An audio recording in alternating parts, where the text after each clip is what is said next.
Hey there, everyone! Welcome back to DanPod, the podcast where we discuss some of the most important and pressing topics of our time. I'm your host Anissa, and today we're going to tackle a subject that's been gaining more attention, especially among young people: mental health.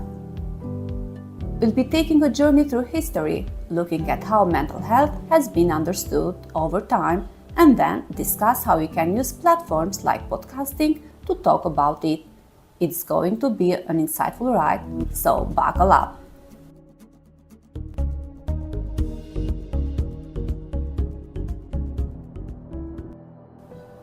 So, let's kick it off by stepping back in time. In ancient days, way back in Egypt and Mesopotamia area, people believed mental health issues were caused by things like demonic possession or divine punishment. Imagine that. If you're struggling mentally, you'd be sent for rituals and spiritual cleansing.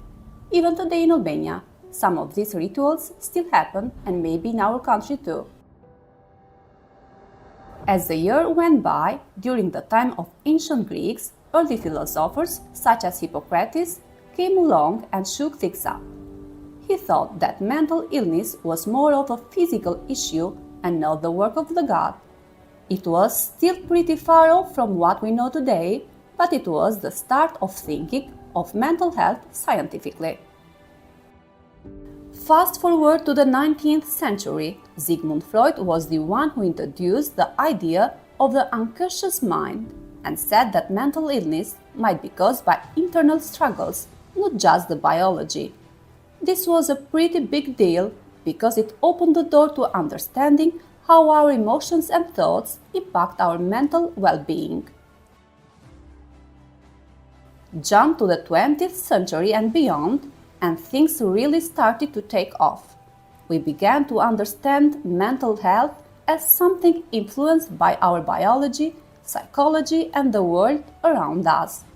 Now, we have therapies, medications, and even digital tools like apps and online therapy to help people manage their mental health.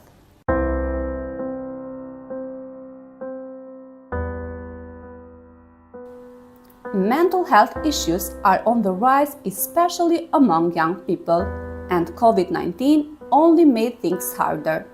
From dealing with the isolation to the anxiety of living through a pandemic, a lot of people struggled and still do. In Albania, more than a half of population has reported experiencing some form of mental health symptoms. This places Albania among the countries with the highest level of mental health issues, ranking 18th out of 38 transition countries in a recent survey. Depression and anxiety are the most common mental health disorders affecting Albanians, particularly women and young people. Across the European Union, approximately 13 of young people under the age 19 suffer from a mental health condition. For teens aged 15 to 19, these numbers jump to 19%, with suicide being the second leading cause of death in this age group. Mental health is something we deal with daily. Whether it's at home, in school, at work, or even in social settings, it's all around us. That's why we need to keep talking about it, breaking the stigma and pushing for better care. And it's not just up to mental health professionals to do this. Youth workers, teachers, social workers, and even us podcasters can play a part.